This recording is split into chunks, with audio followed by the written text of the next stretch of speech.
Good evening, everybody. Welcome to the Monday, October 6th meeting of the Greater Mattapan Neighborhood Council. It is so wonderful to see everyone back from the summer and the first primary that we had the elections. Tonight is a somewhat special occasion for us. We have one of the first discussion actually is around a project called 3036 Mildred Ave. And it was a project that was started about 6 years ago.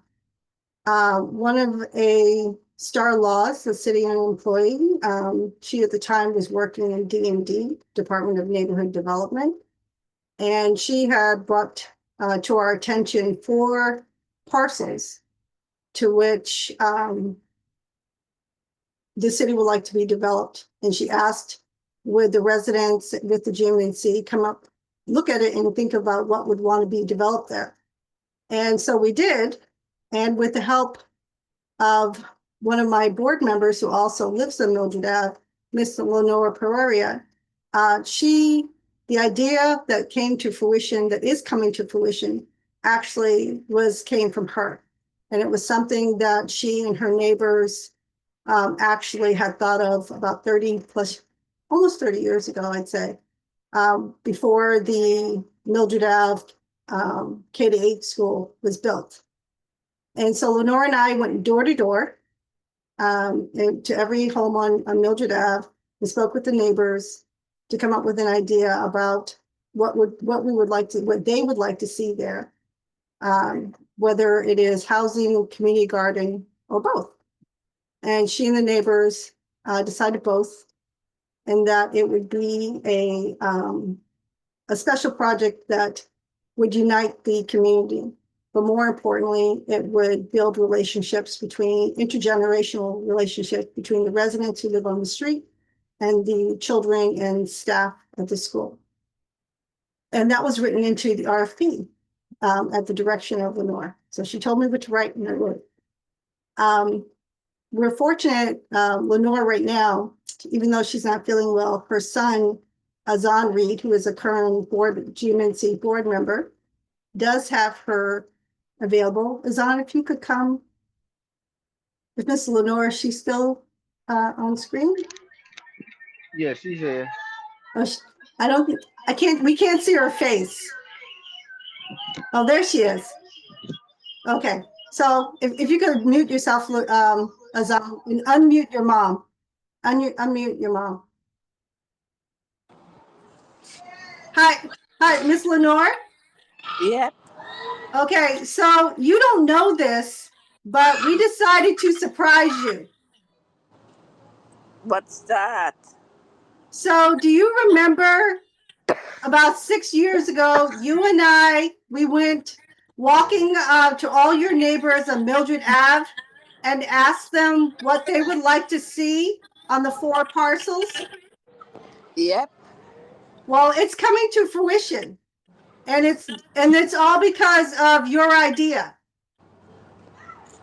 Wow. Yeah. So, but also because of your constant work and leadership in helping me to write the RFP and helping the community to keep on the straight and narrow path and not to give up, we want to recognize you and your wonderful son, Azan, who you let us have on the board. He has something that we'd like to present to you. Yes, indeed. So Azan, if you would present to your mom the award, and if you could read it to her. Yeah, of course. Here it is. Greater Mattapan Neighborhood Council. Outstanding Leader and Neighborhood Award. This award is presented to Lenore Pereira for outstanding vision and care in creating an idea that centers the importance of building intergenerational relationships between students at the Mildred Ave K-8 School and residents of Mildred Ave through working with each other in a community garden. Given this day of 6 October 2025, Fatima As-Salam. Thank you very much. Thank you. It's beautiful. Well, I'm glad you like it. You are our jewel. You're a jewel to us also. And we also want to let you know that when the gardens and the housing is built, that there'll be a plaque placed within the garden to also remind everybody of the of their special neighbor who thought of them in order to get this project done. So congratulations, Lenore. We love you. Thank you. We love you, and we hope to see more of you in the near future. And we want you Thank to be you well. will. We want You you to be will. well. Thank you. Thank You're you. most welcome. Thank you. Thank you for keeping me on the The straight and next meeting narrow. you have, I'll try to be there. Okay. Sounds like a wonderful idea. That's it. Okay. Thank you. So Thank you. thank you. Thank you. So next, what we're going to do is I'm going to introduce Mukaji Ambila, who is the Gardens Property Manager from the Trustees Reservation, who's going to present the final design presentation that was of the garden. Is Mukaji? Yes, thank you so much. Sorry, I had to mute. I have a bunch of kittens here and they just decided to go crazy. No Thank problem. you so much for having me, and congratulations on the work that you all have done to get to this point. It's just been incredible to be a part of it. And we actually, Azan and I spent a couple of weeks in Mildred Ave with I've talked with Janelle at the Mildred School, as well as being able to get some feedback from different organizations in the community. It's been really incredible. And so this design, created in partnership with Norfolk Construction Landscape, Dwayne's on here, Black owned or minority owned business, as well as the trustees. We've been able to come up with this design based on what you need. And so I'm going to present it to you. Can I share my screen? Yes, you should be able to share.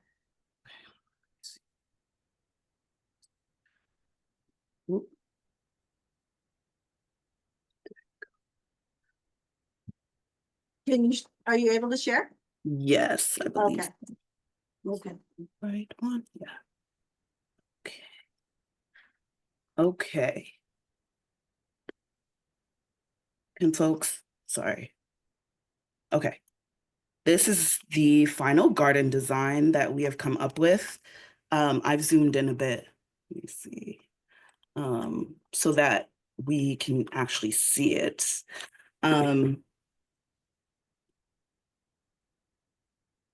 So the top three things that we have talked about as a community were, one, adding more fruit-bearing trees and bushes in order to forage. And so we decided to add more beach plums and edible plants and bushes and things like that will be along the perennial edge for folks, so that there's just way more opportunities to forage and more opportunities for the community as well as the school to be able to kind of come in and forage and learn about native plants that are fruiting plants. So clearly it's native to the environment, as well as it's just food that people in the community can have access to. So that will be along the perennial border, which is along these lines. There's a whole bunch of trees along the lines. The second part is that we decided to, and this kind of was the biggest issue. Can folks see where my cursor is, right in the center? Yes. So the biggest ask, I think, was to make sure that there was a structure where folks can actually can sit down communally there, and then have the opportunity for shade in the center of the garden. And so if you guys see this structure right here, it was created for this very purpose. So it says there will be a picnic table in this area as well. So we decided to do a picnic table. There'll be a bench, and then it will be under the canopy of the tree that's towards the front of the garden. So that even extends more shaded area, and you'll be able to add more seating as folks are are deciding to do.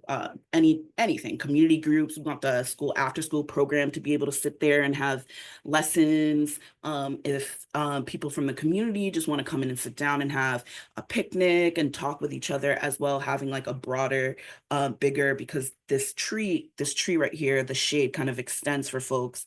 If you want to have, a sit down community meeting, things like that. That was kind of the biggest ask that we did have. And so what we did is we kind of moved, if you look at these beds, all the raised beds were in this area, but we moved them towards the front as well, so that there's more raised beds that are kind of right directly in front of the entrance, just so folks, or in front of the gate, just so folks wouldn't have to walk too deep into the garden, not only to access raised beds, but as well to access the seated shaded area. And then I believe the last thing that was asked is that there is more communal beds in this garden. And so what we are looking to do, these beds are pretty big, but what we can do is offer 3 to 4 size beds. As you can see, these are 7 by 7, 6 by 8, different things like that. And we can combine beds. So we're thinking, because of the community, there are a lot of elders here. And so what we want to do is we want to have community beds that are growing for elders in the community that can't necessarily make it to the garden on a regular basis, but as well as offer community beds for Greater Mattapan Neighborhood Coalition. We want to offer community beds for Pan Life organization, as well as the school. So Mildred School, that's going to be really big as far as how many beds they choose. The Mildred School has committed to run program within the garden, which is like amazing. Janelle, the school hub coordinator, has invited us, after folks are looking at this design and we move past this process, we're invited to the open house at the Mildred Ave School, so we can get even more feedback from the parents and the teachers, staff, students, and faculty at their October open house. Yeah, so those were the 3 things. Make sure that we have edible forests, so folks can go in there and pick food. Make sure that we have seated and shaded area, which is covered, so that folks can be sit and have community-wide meetings, healing circles, things like that, as well as for the school and anybody that wants to have a gathering within. And then we also have the opportunity to have communal beds for organizations, so that there's just more programming and just more intergenerational, of course, work in between all the different groups. So some groups you guys can make decisions to grow, maybe a certain type of crop in one area, or another group grows a certain type. You can trade, you can figure things out through your programming and what that would look like into the future. Yeah, so that's been the major changes. As you can see, there's tree canopy right here, as well as along the back. So there is enough shading. And then there's a bench right around underneath the tree, but also opportunities for more space for folks to be able to sit. And then we are flexible when it comes to creating larger beds for you. We can either create them small for individual people, or we can make sure that we have like 3 or 4 beds that are combined to have, for community use, community organizing use. Yeah.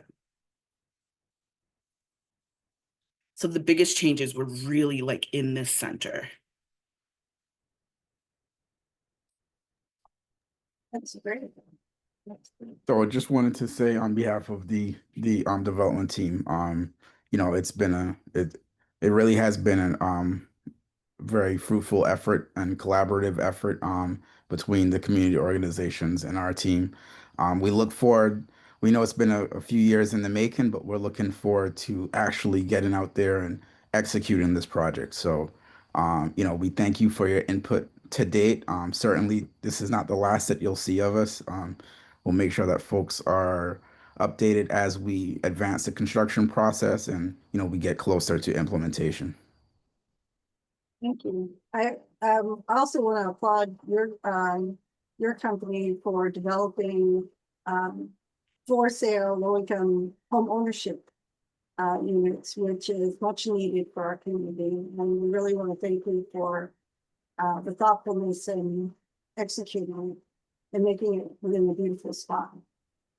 So Absolutely, our pleasure, and we look forward to building this partnership and really being, you know, an asset and making sure that folks are, you know, understanding that we're committed to uplifting and the continuing upliftment of the community. We appreciate it. Thank you. And I do want to acknowledge Azan as well, just on the ground as a community person, really introducing me to folks in Mildred Ave and doing food giveaways and CSA giveaways as well, just to be able to kind of talk to people and figure out like how would this all work for folks. And that's really been the difference. And so Ms. Lenore, your legacy is clearly right here. And so it's very much appreciated. Well, I don't know if many people know, is Azan, which in Arabic means the name to where you're making it is to proclaim. And that actually is the meaning of the name Azan. So his mother aptly named him. Thank you very much. That's a blessing to hear. Thank you. She's Yeah, saying also, thank you as much as well too. We very much appreciate this. Thank you. It's been a Um, pleasure. I do have one question for folks. I think which is, would folks want larger combined beds, right? Instead of the smaller beds, would folks want for the group aspect, or we can keep them separate and folks can decide to combine beds, but we also can go in and just make larger communal beds for you. Now would be the time to kind of decide, but we can also ask the school as well. Yeah, um, that would be nice to get the school involved in that, so the kids would know about growing vegetables and things for themselves and for. Yeah, and they have committed, the That's after school great. program That's committed great. to it. That's what I wanted. You know, we fought for the school here, so it's great that the school is getting together. You know, to be able to do that, involved in that. Absolutely. are there more opportunities to which the community could get involved in different ways, such as stewardship, like at the Edgewater Food Forest, and maybe at other food forests also. There is a responsibility that's taken on communally to take care of the spot. There's learning and things also, but part of it is the accountability part. And Yeah, that's something that the GMC is also very committed to. And if I remember what I wrote in the RFP is actually one of our requirements, that if you are participating in getting the fruit of this, you also must be accountable to your community in taking care of it through stewardship, because we have to care for one another. absolutely. I think so. Yes, that is absolutely what we're working towards. We're even in talks to think about like long-term community stewardship plans. So this might be a really great way to co-develop that and see like what that model would look like. Sure. But second, our gardens, the way the model is, it's really maintained by the community. So the coordinator and the community leadership, whatever committee that you agree to, that's what you do. And then we can co-develop workshops with you. We can work with the school to develop curriculum around youth stewardship and what that looks like. Ryan's here. Wonderful. Yeah, we have like an ambassador team that works around urban resilience in East Boston. And I think like it's a perfect way to kind of model what that would look like. And so, yeah, if you're interested in that, absolutely. Absolutely. We want to be able to support what you want. We really maintain infrastructure and sustain the garden, but you guys are in charge, you know, Right. and that's what makes our garden so unique and every garden so different. And we celebrate that. And so I think it makes sense with the intergenerational piece and how Edgewater is built and the interest in community stewardship. I don't know if folks know, we've opened up City Natives to Pan Life project. They're there every Saturday. And so there's absolute opportunity for us to like dig deep and see like what that long-term partnership would look like. And That's we look wonderful. forward to that. That's wonderful. Thank you. Fatima, before you move on, Teresa has her hand raised. If we I can. Oh, saw yes. Okay. I'm sorry, I didn't see your hand. That's Yes, okay. Teresa, thank you. No problem. Hi, good evening, folks. I'm Teresa Strachilla with the City of Boston. I actually am the grassroots program manager, so I've been working on the open space side of this project. And I wanted to just give folks an update on kind of timing and how things are moving forward. With also a big thanks to Mukaji and the team at the trustees for the work that you've been doing in really having conversations with community members, with folks in the neighborhood, as well as with the school. We really appreciate that, as well as Dwayne and Adler and the team from Norfolk really helping to support that. As folks who are directly in the neighborhood have probably noticed, there was work happening on the site over the summer. There were higher than expected levels of soil contamination, and so the city took on a major project to remediate that soil, which is now complete. And so we are eager to and planning to move forward with the sale of the parcels pending a vote from the Public Facilities Commission in the next couple of weeks. And then hopefully we'll be able to get this project into construction soon. And thanks Fatima and the folks from in the community for all of your engagement on this. Really appreciate that. Absolutely. Who has, please help me pronounce your name. Oh, Shaniqua. Shaniqua. Hi. Hi. How are you? I just had a question regarding one of our elders who live a couple of houses down from where the garden will be. Oh, okay. He's a gardener himself. He's been gardening for years, and he had a space in the garden over by Walk Hill, and I'm not sure what happened, but I don't think he any longer has that space. So I was wondering if there will be space available for him in this, like how can we navigate that so that he can, be able to have some space so that he could, Yeah. do his garden in there. Yeah. I actually was introduced to him and we had a really long talk. And he used to give out food to folks. And so he was incredibly excited about having it, but he's also up in years. And so he's kind of Yes. like, taking a step back from farming regularly. And I Mhm. think from our conversation, that's when I, speaking with the Zon, that's when we started pushing, like, well, maybe it makes sense for us to have like a communal bed for elders that can be maintained and grown right by community groups, and then that could be given out to some of the elders on the street that might not have the ability to walk out to the garden. And so yeah, that's where we kind of came up, like, okay, like we really need to make sure that there's more communal beds. Greater Mattapan Neighborhood Council has asked for that from the beginning, as well as Pan Life. And so it's why I asked the question, like, well, how many should we do more communal beds for y'all? Is that what you think? I think the answer is yes, right? I think it makes Because I sense know. to have. Oh, I'm sorry. I don't mean to cut No, you go off. ahead. I Go know ahead. currently he's gardening in his backyard. Mhm. So yeah. I mean, I know he's definitely up in age, and I know he has a lot of like Health. yeah. But I just was wondering if there'd be opportunity for him to be able to get his hands dirty if he would like to. Absolutely. So there are, as of right now, there are 47 like separate individual beds planned for that site. And Mhm. so we'll be combining 3 or 4, right? But there'll be individual beds that people in the community and in the surrounding community have absolute access to. And then there'll be communal beds. So they'll more likely, depending on what sizes the communal beds, after we talk to the school and really kind of get an understanding of what sizes the communal beds what size the community wants the communal beds to be. Wow, that's a mouthful.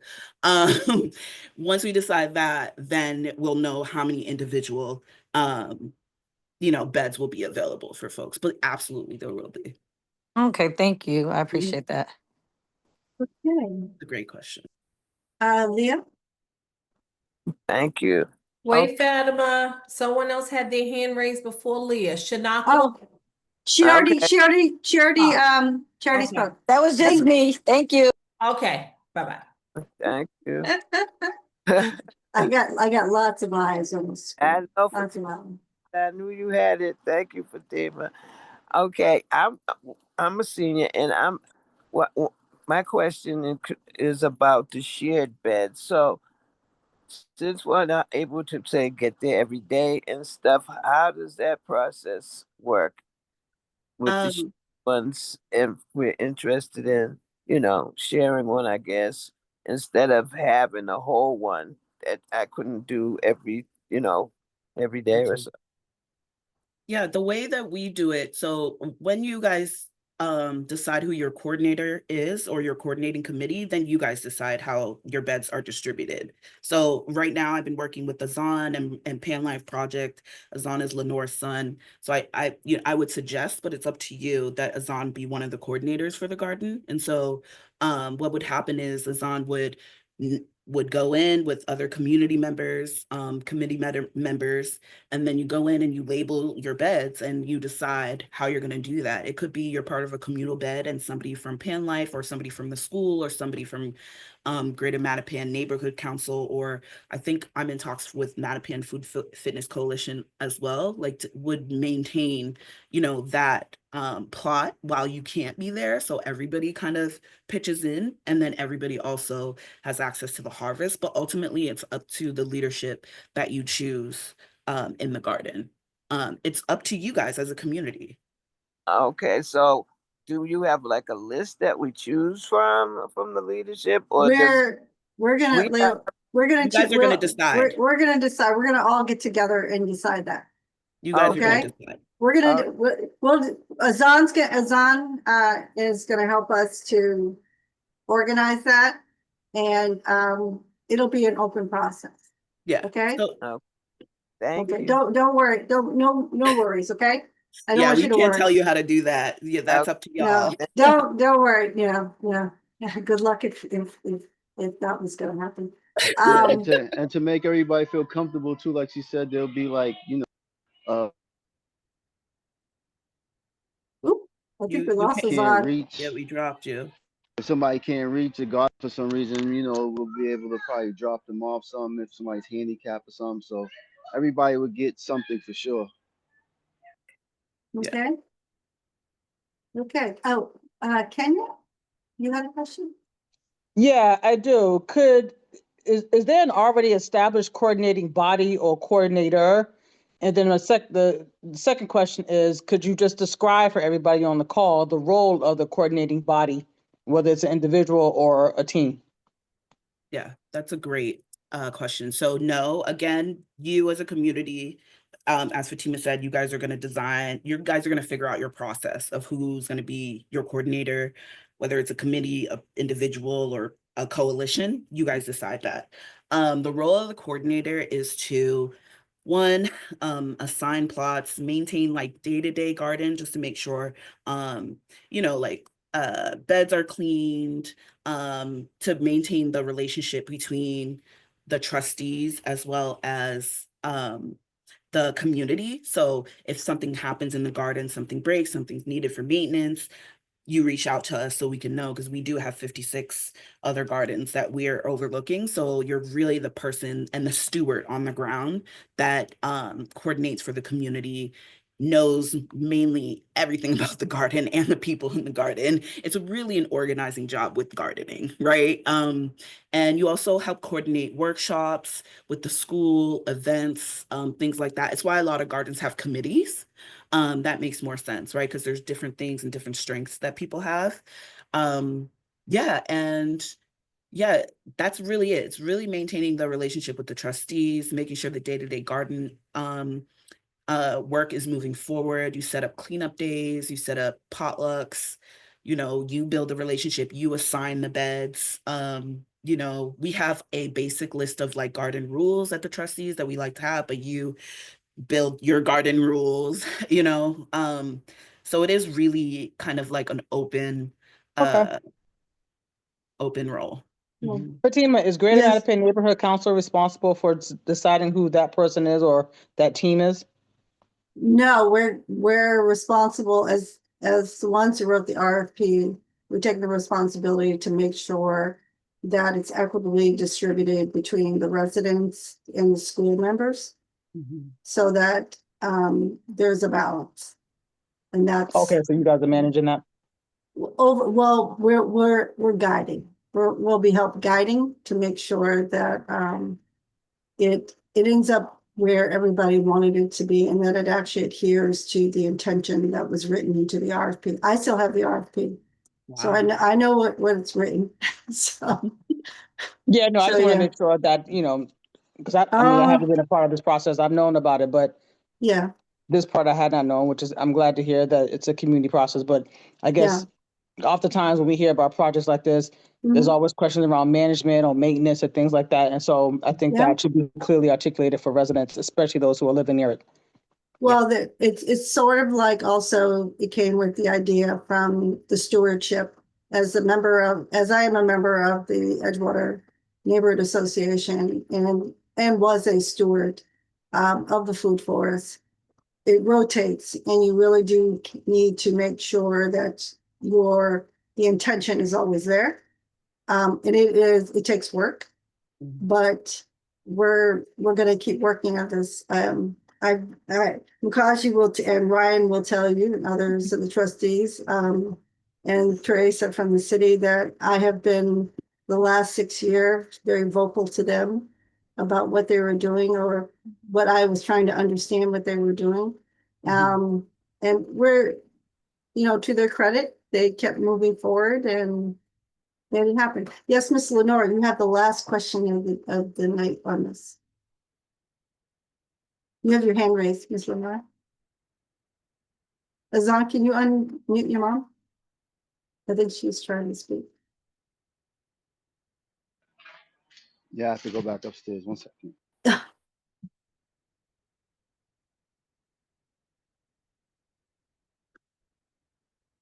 Oh, so, I think your sister's saying, okay, she's unmuted. Yes. Okay. Yeah, hello? Hi. Yeah, what I wanted to say about Mildred Avenue with the garden we're going to get. Ernest was the first person who had a garden on Mildred Avenue. He had a beautiful garden. It had trees and everything like that, and we always used to get fruits from the place. But what happened was, it was an empty spot where further on where the new house built. That was it right there. And what he did, he had a garden. And he had everything he used to plant, and he used to just give the food to the people on Mildred Avenue. So we used to get apples and peaches and everything like that. So it'd be nice. I don't think people know about that. Okay. And what happened? The city put it up for sale, and he had to get rid of the whole garden. And that sort of get me going with this garden. Understood. Yeah. Well, we're gonna stay true to your vision, and don't worry, we're gonna hold each other accountable. Yeah, and we all have to take care of it. We all have to take the kids in the school, Yes, ma'am. the Yep. elderly, everybody. We all could do all this. I will try. Yeah, that's why the first person I brought Mukaji to was Mr. Ernest, and I let her know his history. And if I had any say, I'd have him to be the first person to teach everybody about gardening because he really knows how to do it. He's been doing it forever, for as long as I've known. Absolutely. Well, thank you. Thank you. Thank you. Thank you. Thank you. Thank you all for this is what community should be about. All of us holding each other accountable to do our best. All right. So to follow up, we're going to make next steps to meet with representatives from the school, Mukaji, you, Ryan, and others, Azan, to come up with a written plan and a timeline. Because we have to have milestones so that we have it in place before the opening of the housing and anything else. Okay, and before next spring, we have work to do, and we have we have to be able to come back to the community and actually report and show in writing where we are in milestones, okay? So Azan, I'm gonna hold you to hold me accountable to help you and I and others or in the school. We're going to be doing some writing, okay? And a part of our job is to report back to this group in the city what we're doing, as well as to the trustees. Got it? Azan? No, he probably had to run back downstairs because he was running upstairs, he did say. Okay. All righty. Well, thank you very, very much, all. That's okay. We'll make sure he gets the message, and we'll make sure that he holds you accountable. We'll hold him accountable. We'll all hold each other accountable. Okay. Sounds like a plan. I'm on it. Thank you. Have a good night. Thank you. All righty. That was great. Okay, second on the agenda, Boston Farms. Again, another former GMC board member. Where is my favorite Joy Garrett? Where she is. Give a smile. How you doing, lady? Hi, Fatima. Thank you so much. Thank you, everyone, for welcoming me into the space. Would I be able to share my screen at all? Yes, you may. Okay, let me see. So again, for those of you who don't know me, my name is Joy Gary. I serve as the executive director for Boston Farms Community Land Trust. Can you see the actual presentation? Okay, I just want to play. Yes, we can see that. I am joined alongside my colleague Ravi Parmar, who should also be on the line. And just want to reintroduce who we are just very briefly. So this is our team, and we're sort of a growing team at this point. Boston Farms was started really before 2017 as a part of the Urban Farming Institute of Boston. We were housed within their land trust committee, and community members and residents really wanted to see land being preserved specifically for Black and Brown farmers that were coming out of that program, since so many farmers were getting trained and then looking for land. And so then we have over 150 landless farmers sort of in the UFI Boston Farms network that are still looking for land. And so when we started, we were able to take on properties and rebuild them.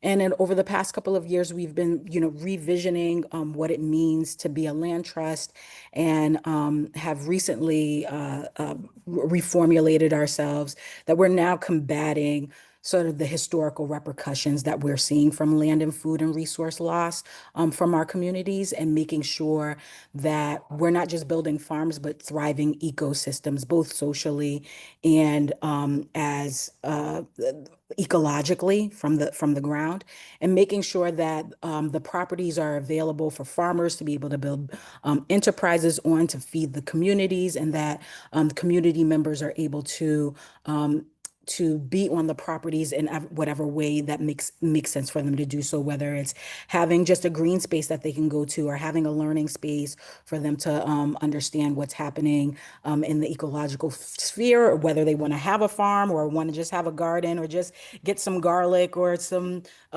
sugar snap peas. We want the spaces to be sort of open to being able to provide the needs for the community.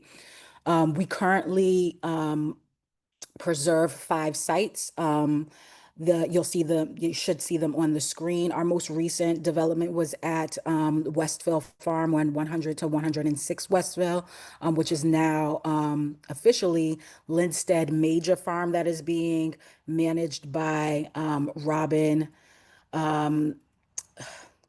Saunders, who is farming there. And so you should be able to check her out if you ever see her. Usually she's selling, some of her crops are going to Dorchester Food Co-op, and every so often she has pop-up markets.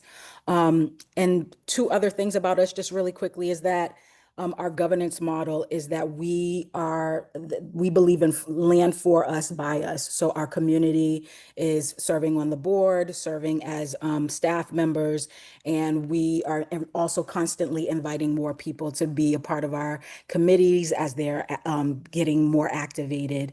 And so our goal is that even as we build out farms, that ultimately who is on the farms is selected by the community, and that the design process is sort of selected by the community. With our farmer, in order to do that, we set up a farmer selection committee that sort of comes together. It's usually made, it says 2 people, but it can be more, but this is the minimum. So it's 2 abutters from that's right around that farm, some other neighborhood representative within either Dorchester, Roxbury, or Mattapan, or if it's a property outside of the city, someone that is within that area. And then we would have Boston Farm board members who are also community members. And then the process is usually guided by our agricultural enterprise development manager to ensure that we're thinking about farming and providing opportunities for food. So that's pretty much us in a nutshell. Here's kind of an example of what Westville Farm looked like beforehand. Here is some example of what has been happening over the past couple of years. And then you can see some examples of some of our other sites as we go forward. But tonight, what we're talking about is the the potential for a property that is currently open space, and it is owned by the Boston Public Health Commission. So I'm sure that people have always driven by on River Street, 201 to 203 River Street. It's the field right outside of Foley Center. I will name that we have not contacted the Boston Public Health Commission to sort of ask them about this site, because a part of our process is to talk to the community first and see what you think about it. We have some things that we've envisioned internally, but we want to talk to you about what are the possibilities.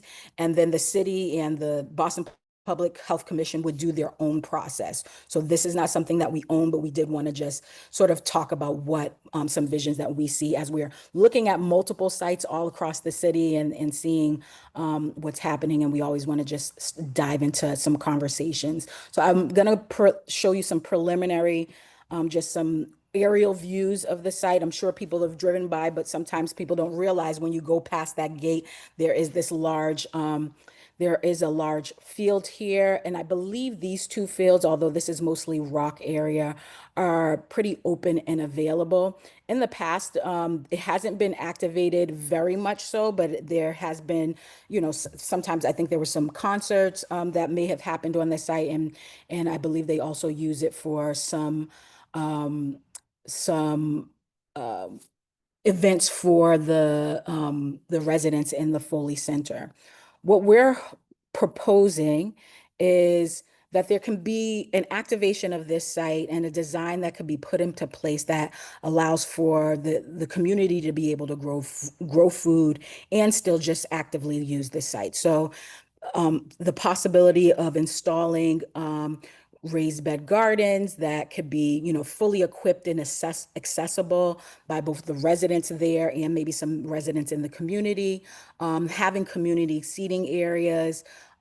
Things like micro orchards could also happen, providing, someone can manage that. And the goal of that would be being able to grow some fruit that can either go to the community freely or at low cost.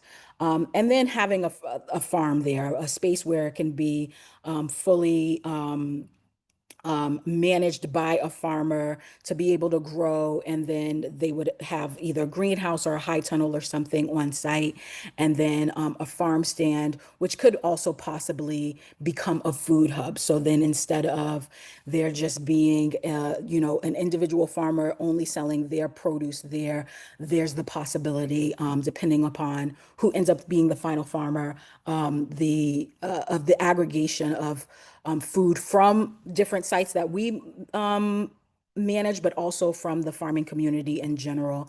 And so the idea around this is that we are seeing that Mattapan is growing in the food crisis. We're seeing a few stores that have closed, that have made it really hard for people to get really accessible, fresh, organic food. And as the more crises are happening, we're just looking for opportunities to create spaces for growing.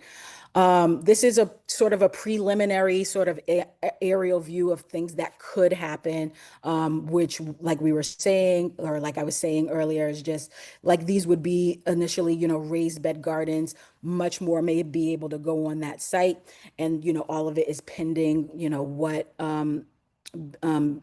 Boston Public Health Commission also may need to use for the site. This is sort of representing a shade space, and then fruit trees and bushes and things of that nature. And you'll also see the field that will grow here. There's an additional space here that is being proposed to be the farm stand and place where produce could be sold, and then also additional, like a micro orchard happening there. These are just some examples of what proposed design elements could look like, but this would largely be designed and formulated by the input of the community and obviously the owners of the current site, and then some other proposed in-ground farming and micro orchards.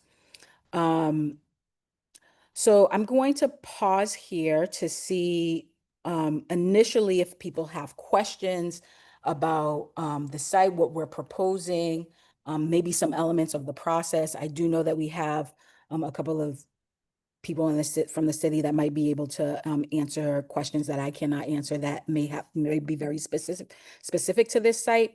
But yeah, we can pause for initial questions. I'll ask one question real quick, and then I think Suzanne, you have your hand also. Yeah. Do you have, does Boston Farms already have you already asked the River Street Civic to go on their agenda? I'm sorry, who? The River Street Civic Association to go into We've their not gotten on their agenda yet. We're making our rounds. Okay. Yeah. I do suggest that you reach out to them directly, because they have a good relationship with the Foley site. Okay. That's the first thing, but I'll let others, of course. Suzanne? Well, just that going by there, I usually see a lot of geese. So how does that affect the farming? Yeah, I think oftentimes animals and wildlife take over our space when it's not being utilized. And so as people are there, as buildings get there, as crops are starting to be managed, we'll likely see that the geese will not be there. They're not going to want to be there when there's people there. And so the goal is that it's fully activated, and that will likely displace the geese. I will name that at least from an ecological perspective, the geese that are staying on a lot of the properties in and around the city they've changed their migration patterns and are populating in a way that has become, somewhat destructive to various areas, ecological preserves. And so there seems to be there's some plans to try to figure out ways to manage that. And I think one of the things is activating the sites outside of hunting, which that's not going to happen in the city, but in having increasing the populations that would manage the geese, that I think activating it would help.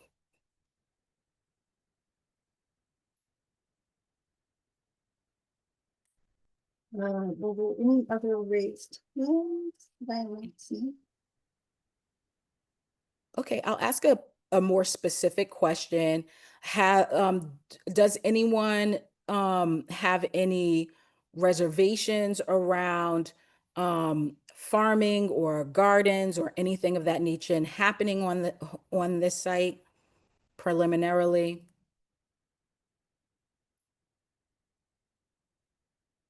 I have a question. My name is Gina. How you doing? Hi. Because that whole property is not just seniors, there's families also that live there. Yes. So how would they be involved in that? Well, I anticipate that there is going to be enough space to have beds both for the seniors and for community members there. And, you know, community members can be involved in the elements of the design process. And this is Boston Farms specific, that they would be involved in Boston Farms designs process and Boston Farms input on how they would want to see that site. So if community members who are not, you know, elderly residents are saying, hey, we actually want to see more spaces for us, then, and, you know, there's a groundswell around that, that can definitely be the case.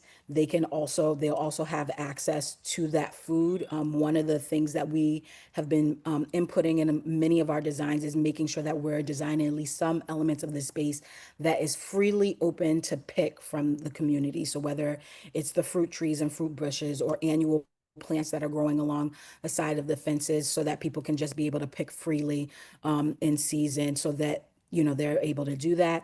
And then there's going to be a space that is reserved for community members who live right in that area that it just sit. So my encouragement is, you know, we will still be doing door to doors and doing rounds and talking to people individually to get a sense of what people are thinking. But we'll also encourage people to attend any meetings that Boston Farms has or any other group that may have with regards to this site as we're designing, so that we can make sure that people's voice can get heard, at least from our perspective. And also you said was in the past when that white building when you go in to your left, that was a daycare at one time. So make sure they'll be included as well. Yeah, Yes. I think it's, Okay. is that Spark, Gina? I'm not, you Yeah. know, I know some years ago when my son used to perform, Yeah, we would my always daughter, invite them. yeah, my to- daughter to used to, I think she taught there at one time. Yeah, Yeah. okay, that's fair. That's fair. Thank you. Thank And I know you. also there's an adult daycare center in the back. Mm-hmm. So, all right, thank you. Thank you. Thank you. Are there any other things tonight? I think it's a good start. You do have some positive responses in the chat Okay. from folks. Hi, Joy. Sorry, my name is Benita, and I live about 2 blocks away from the area that you are proposing near the Foley's assisted system or a living center, and also a member of the River Street Civic Association. One question: usually when there is a community farm or a community vegetable garden and lots of different participants managing it, sometimes the aesthetics of the area, which is the street front of River Street, become unappealing. How are we planning to manage that? And my second question is, often community gardens draw the attention of rodents and pests because obviously they want to eat well as well. So how do we plan to manage that? Those are my 2 questions. Thank you. Yeah, no, thank you so much for raising that. I think our management plan is threefold. The first is designing it in a way that it would be aesthetically pleasing for the community. So both the hardscapes, the fencing, and then what is growing at the front face. So when people see that, they are attracted and want to be able to come into the space. Some of that would be a mix of perennials and flowers and, you know, fruit trees and things of that nature. So a lot of that may even block the view, even if, if a bed is unkempt, you probably won't be able to, ideally wouldn't be able to see that from the street. But in general, for management, we do have a a land stewardship manager that would make sure that the sites are being cleaned and making sure that things are, not being a problem. And in addition to that, because the farm would be managed individually by either an individual farmer or a farmer collective. What would happen is our agricultural enterprise development manager would ensure that if those farmers are seeing any problems on their site, that they're getting the assistance that they're needing. We fully understand that farms and gardens can not look good, and our goal is to train farmers in a way to see how to manage their farms where they're aesthetically pleasing. We see farms in Newton and other surrounding areas where they're being managed very well. And so we want to make sure that's also happening in our community, and we have staff reserved to be able to assist with that outside of the other individuals that will be involved. Thank you. Thank you, Joy. Appreciate that reply. Looking forward to seeing the development of that.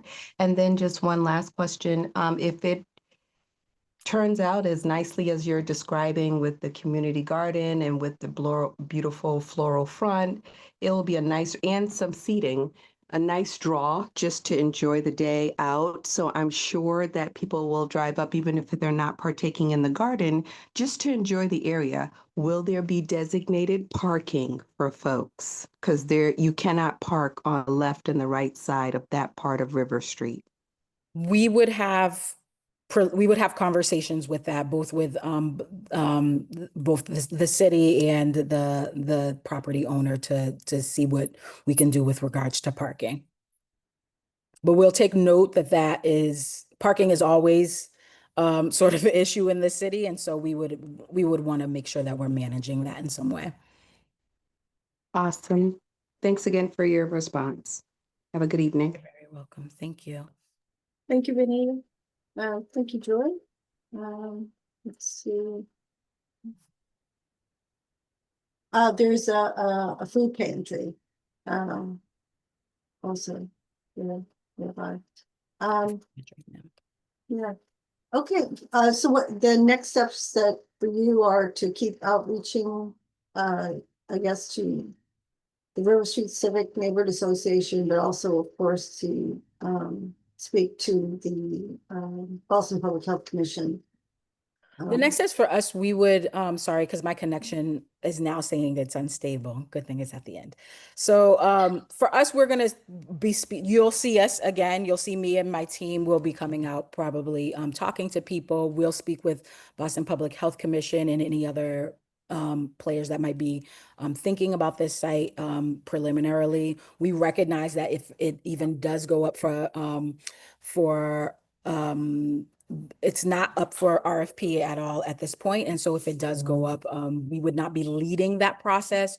Boston Farms we do our own community process outside of that. So we will have meetings, community meetings. We'll make people aware of those design night meetings so that people can be more involved in sort of the design process, at least as from our perspective.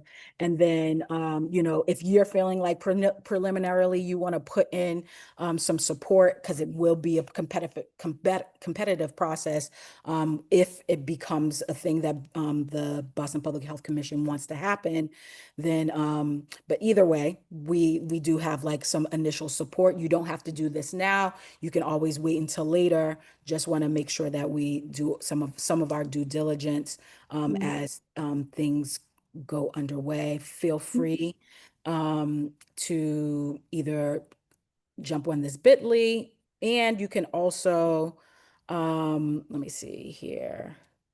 You can also go to our website. We don't currently have a link up yet, but but we will, it'll be forthcoming. Okay.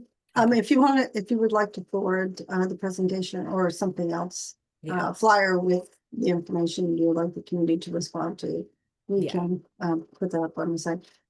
Last question for this, Shani? Yeah, hi. I'm Oh, Shawnee there she is. Fletcher. Hi, I'm the Sean. Hi. I'm the director of Grow Boston, the Office of Urban Agriculture for the City of Boston. I'm only not on video because my back is out, so I'm like horizontal, or I would be on video with you all. I just wanted to say that we also have, and it's great to hear Boston Farms ideas about this space. We have also identified this as a great potential area, that large parcel, as a great potential area for agriculture, and have approached BPHC and are in really initial conversations about possibilities. So we certainly will be in touch when there's more to say, more firmed up, but we're in active conversations, and just wanted to let folks know that that's on our radar as well. Okay, good to know. Thank you, Sean. Thank you, Joy. Thank you. We look forward to getting more information and seeing what develops. Thank you all. Thank you. Thank you. All righty. Moving on to updates. Next, we have Daria Maga giving an update on Bloom on the Ave Mattapan. Where is Dariella? I'm here. Good evening. There you are. Front and center. I'm going to share my screen if that's okay. Absolutely. Thank you. Perfect. So Dariella Maga here of DVM Housing Partners. I'm here just to give a project update on how construction's going on our site and some fun announcements that we have at the end. I know it's getting late, so I'll try to get through this as quickly as I can. So just a reminder for those that haven't seen me here before, we are developing 3 sites on Blue Hill Ave that consist of 30 affordable homeownership units and 3 commercial spaces. We were designated this land back in 2022 from the city of Boston, highly due to the efforts of the GMNC in writing the RFP and making sure that it was targeted to local developers of color. Here's a little aerial view of the sites, just so that you guys can get an understanding of where the sites are located. They're at the corner of Fabian and Greenock Street. We have 3 separate buildings. Again, all together, there's 30 units. They're majority 2 bedrooms, but we do have some ones. We have like 1 studio and some 3 bedrooms as well. I wanted to just give you all a construction update on how things are going. So we have, for one of the sites, which is site A at the corner of Fabian Street, the foundation and slab pour complete. So now we're moving towards framing. For site B, the rough mechanical, electric, and plumbing work is completed.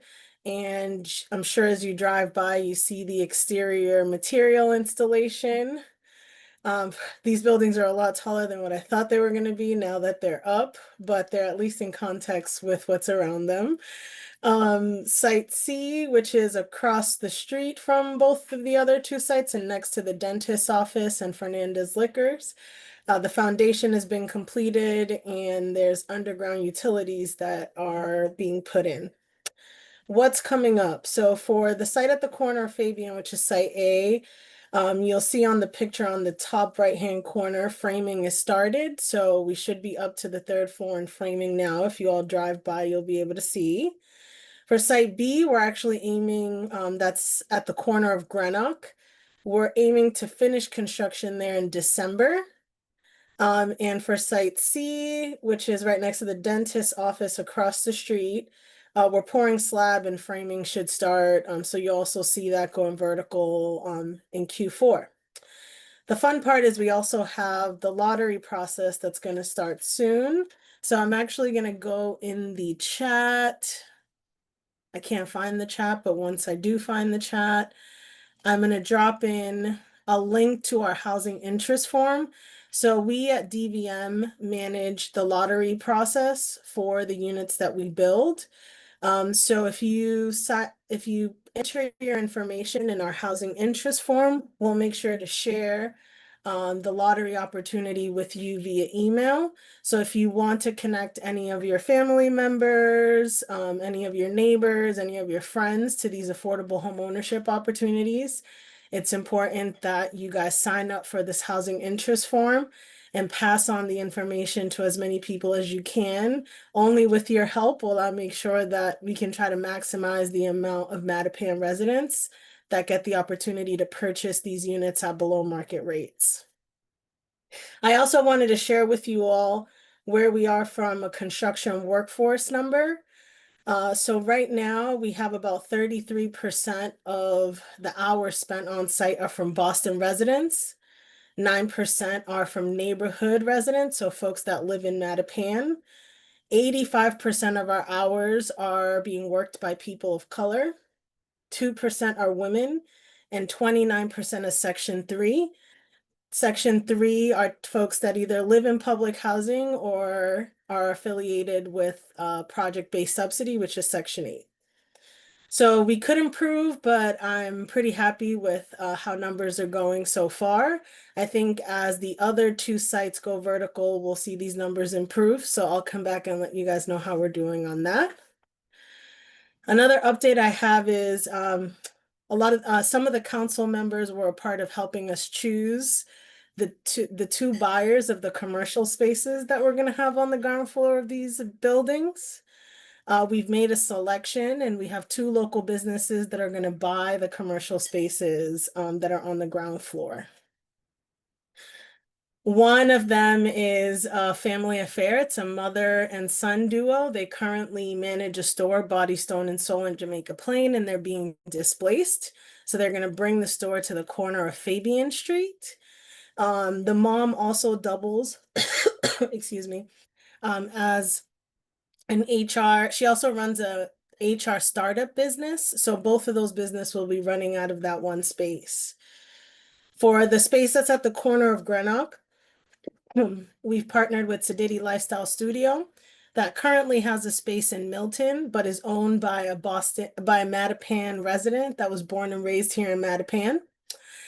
So she's excited to bring her business back to her neighborhood. So we've signed MOUs with both of these businesses, and we've been working with them to help them just get in shape, get in good shape for the purchase of the sites when the buildings come online. And thank you for the council members that helped us make these decisions through the advisory council. We're excited to help these two community members become owners of their space. Now to the fun part. We are having a block party on October 26th at the corner of Fabian and Blue Hill Ave.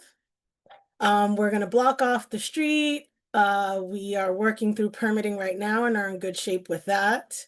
We're going to have kid games, a free food truck, some dance contests, and a local DJ will be there. So we're hoping that you guys can spread the word to neighbors. It's going to be a fully free event. So I'm hoping that folks take advantage of the opportunity. In the links that I shared, I also shared an RSVP link. So it'd be great if any folks are thinking of coming to just give us an idea of a head count to sign up. But don't feel like you have to. You can just show up and bring as many friends and family as you want. We're trying to pack the street and do it old school and have a good time. So it's going to be October 26th from 12 to 3 p.m. Some public officials will join us for the first half, but we're really trying to make sure it's a fun time for us. So we'll try to keep that portion short. The fun part is you'll also be able to see the units, and we're doing unit tours of the site that's almost done with construction. So we'll be able to show you a model unit, and you'll actually be able to see the units and how they're going to look. So you'll get a little sneak peek before everyone else. Here's a little bit of just logistics so folks know what to expect that day. So we're going to block off kind of our portion of Fabian Street. We've coordinated with the Roxbury Center for Performing Arts, and they're letting us use some of their land. They're excited about us having the event. So we're just going to block it off from about 10 to 4 p.m. We're going to be doing some door knocking this week to just let our neighbors and abutters know that it's happening, since we're going to block off the street. But again, the event's going to happen from 12 to 3. on the 26th, we're starting to partner with local businesses. The food truck that's going to be there is Fresh Food Generation. That's right on Talbot Ave. We partnered with Denise and the folks at Cafe Juice Up to have some healthy drink options available for us. And then we also have this woman Black-owned business, I Design, that will be offering face painting. We're adding some more, so just make sure to follow us on Instagram at Bloom on the Ave, so that you can learn about all the new partners that we're going to have as they come online.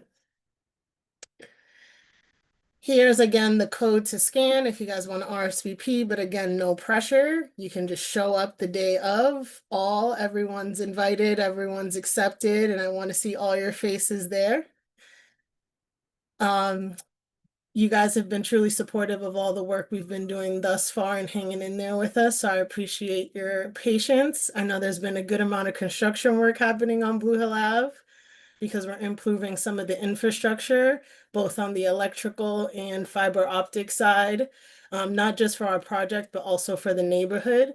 So thanks for being patient with us as we try to bring this project to you. And I'll open it for any questions.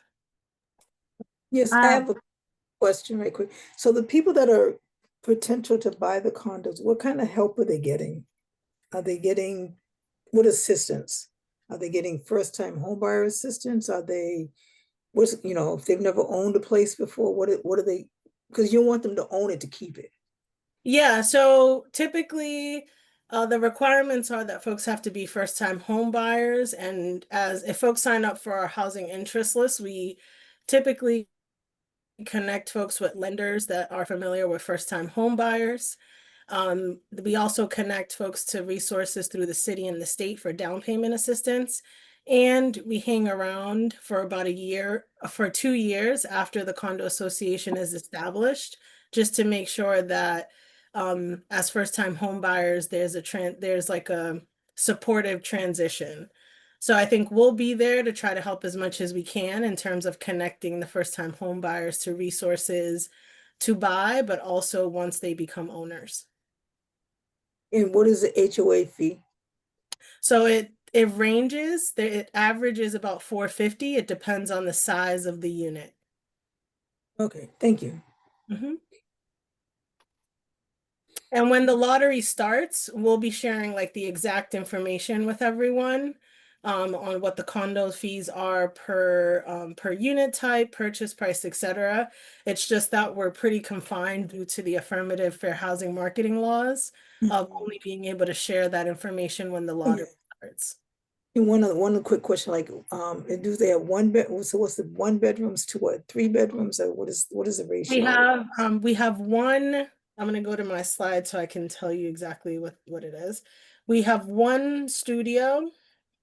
We have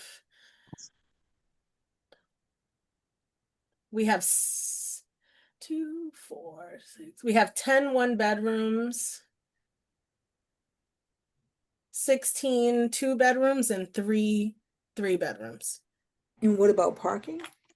So we have 7 parking spaces amongst all units. So it'll be shared on a lottery basis. What's the total number of units? 30. How many parking spaces? 7. Oh, Lord have mercy. Okay. All right. So they're fully affordable units. So in order for us to try to and the lots were pretty small. So we were trying to just maximize affordable housing opportunities. So we tried to get some parking in there, but the sites were pretty small. And it was really hard to get curb cuts on Blue Hill Ave. Yeah. So where they all going to park? Well, that's going to be another conversation. Actually, yeah, okay, never mind. We can stop. I'm just, the reason why I'm asking is because parking for myself, parking's an issue. Mm-hmm. The other thing is all the restricted income housing that is built. So I'm going to stop there for now, but we're building housing, and I'm glad it's home ownership, but it's the amount of time it takes you to get anywhere now is over an hour. Right. Well, I think I'm going to stop. I think we all agree that we are challenged. We are transportation challenged, and that will be a much larger discussion. Because I just wanted to know. Thank you very much. You're welcome. Idosa, No stop. you have your hand raised? Idosa, I'm not sure. Did you mean to ask a question? Yes, Oh, sorry okay. about that. No problem. Thank you. So I wanted to ask, Dariella, right? Yes. Okay, pleasure. Just real quick question. What kind of documents would prospective home buyers be looking to produce? So you would be looking to produce the same paperwork that you would need to produce for a pre-approval, for a mortgage pre-approval. So it really involves like 2 years of taxes, 3 months of pay stubs, 2 months of asset statements. So we would be looking for that information once you're ranked high enough in the lottery. But to apply, you just need to fill out an application in order to participate in the lottery. Okay, thank you. I asked because there was another developer that was doing something like this. I think it was in Roxbury or so. And it just that was seemed me. like it just seemed like a very strenuous process, like it just wasn't. It's a pretty unfortunate, like, fortunately and unfortunately, it's like we have to make sure that folks, a lot of public subsidy goes into building these homes, right? A lot of our tax dollars, CPA dollars are contributed to these projects. So we want to make sure that the folks that are buying these units actually income and asset qualify for them and have a need for the affordability. So the only way to do that is to really ask for all those documents. So it's a strenuous process, but again, we run the lottery for our own developments, and we try to make it as easy and accessible to get us the information as possible. Thank you. And we're here to support. So we have a team of 4 individuals that are Boston based, all from Dorchester, Roxbury, Mattapan, that run the lottery process. And we grew up in affordable housing, so there's just a different level of care when it comes to managing this. So we're here to support if folks decide to apply.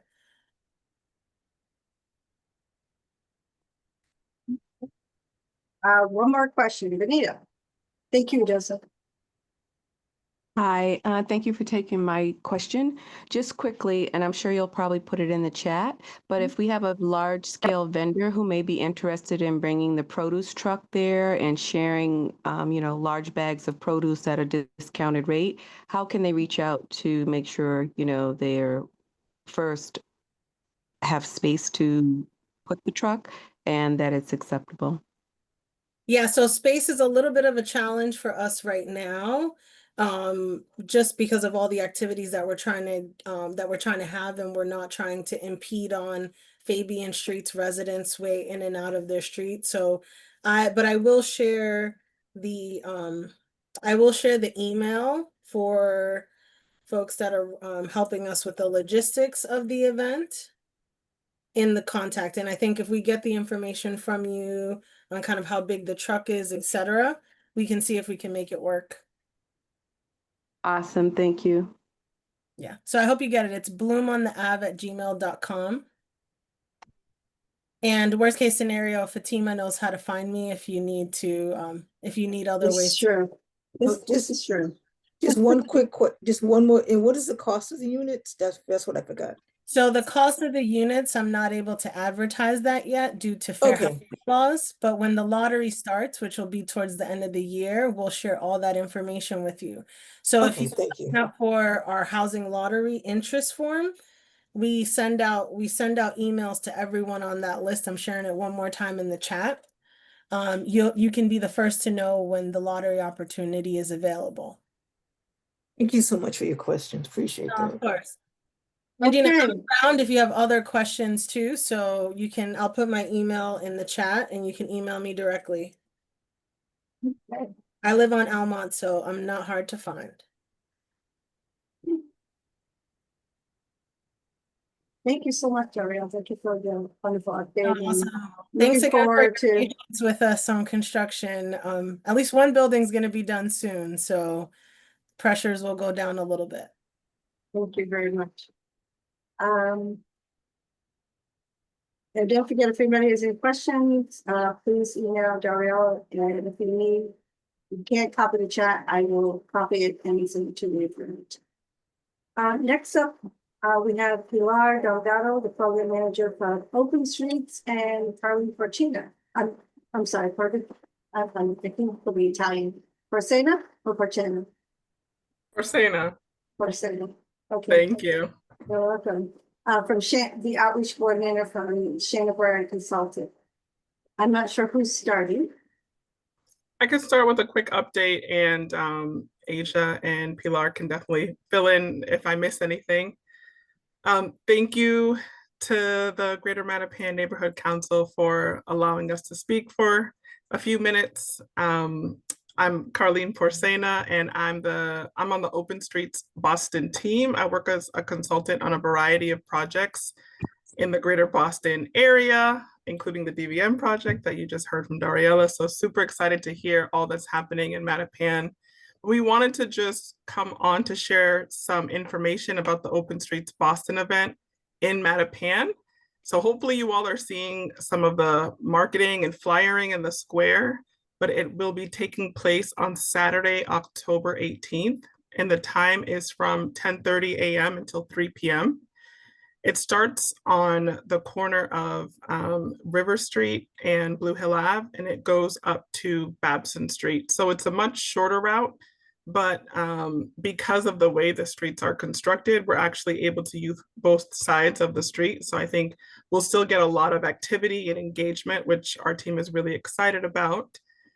We've been working on Open Streets Boston for the past 3 years, but this is the first year we're actually in Mattapan. So as you can imagine, the team is super excited, and we really wanted to make sure that folks know about it. So in addition to the flyering that I'm hoping that you all have seen in the squares, the posters that have been put up, we also sent out nearly 9,000 mailers. So hopefully some folks have received those mailers as well to residents in 02119. We have about 200 plus vendors and organizations that are going to be placed throughout the route, again, on both sides. Asia from the ONS team, as you all know, has been so helpful in helping us talk to the businesses, and we've gotten so much great responses. People seem pretty excited. Our goal is to both inform businesses that the streets will be closed, making sure that they're letting their customers know. More importantly, seeing who wants to get involved and participate. So we're excited to get some positive feedback from many of the businesses, people saying, oh, it's about time that it's been in Mattapan. We haven't had one yet. We only have parades here. So people were excited that this event is an event where people can come and actually stay for a bit as opposed to just walking through.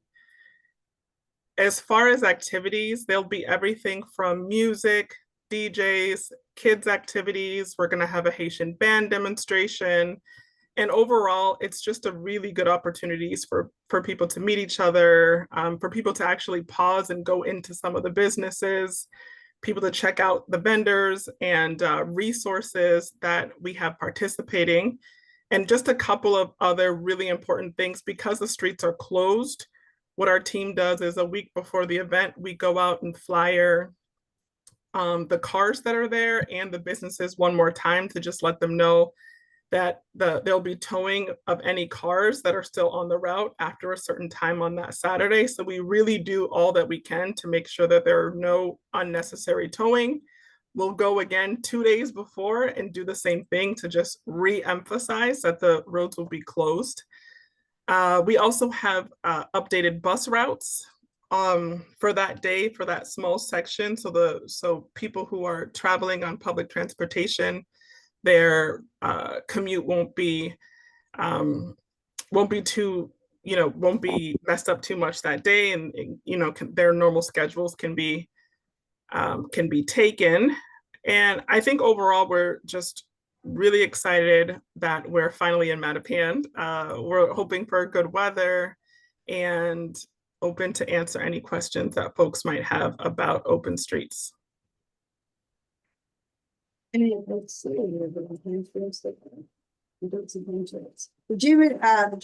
will be, we are part of the open streets. We will be there. So look forward to seeing people. We will be having a raffle off of some of the, like, I believe the Boston Flower Company. Nice. Yeah. Vicky, you have your hand raised?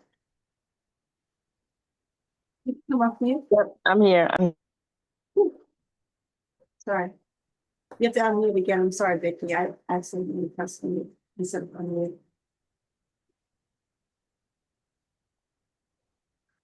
You're muted, Vicky. Sorry about that. No, it's my fault, not yours. Go ahead. I did send an email out because I did get a call, because you know the market is open until the end of October. And I was trying to find out, because I wanted to know if we had space in the parking lot where we host the market. So I haven't heard back from anybody. You emailed our team, Vicky? Pilar, are you there? Pilar here? Yep, I'm on.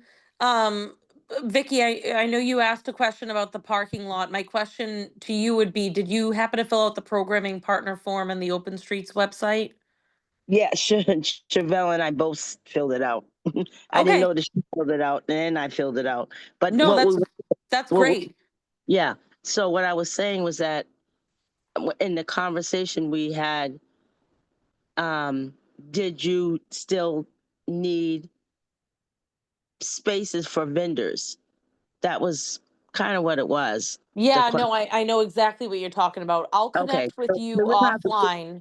I know you offered up to us 8 spaces for potential vendors. I don't know if they ended up needing to put 8 vendors there. I know that there was a question at one point about an activation from the Red Sox team. So let me connect with you offline and make sure that that's all situated no later than tomorrow at 12. Oh, thank you. You're very welcome. All right, great. Sounds like a plan.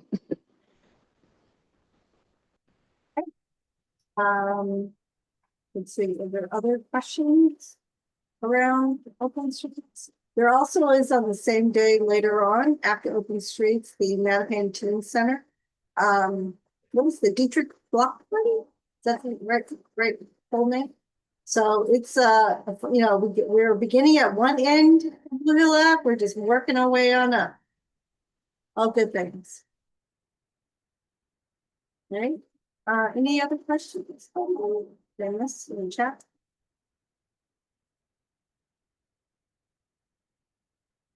Okay, I think we are good. Okay, well, thank you, Colleen, for all your work, and Pilar for all your work. Sorry, Fatima, I have one question just regarding open street. Oh, sure. Do you have to be a licensed vendor to participate, or can you just have items that you'd like to sell or, offer community? So that's a great question. There is a registration process for each Open Streets event that happens through the website where you can sign up for one or many events. Typically, that registration closes about 1 month prior. With the Open Streets Mattapan event, which is our smallest, we still close it to that 1 month prior date, but there was a very limited selection process. If you are a vendor who has not been approved for the route as of yet, I suggest that you reach out to Asia, who's on this call, shared her information in the chat earlier in the evening. Asia has a specific Open Streets Mattapan vendor registration link, so that if you missed the deadline and you wanted to participate, there's still an opportunity for you to do so. I'd recommend that you do that very soon. I know that we're working on the site map to present to the special events team within the next couple of days. But if any folks have any questions, both Asia and myself have put our information in the chat. I can always connect you with Carlene as well, and we can make sure that anybody has a spot on the route who needs one.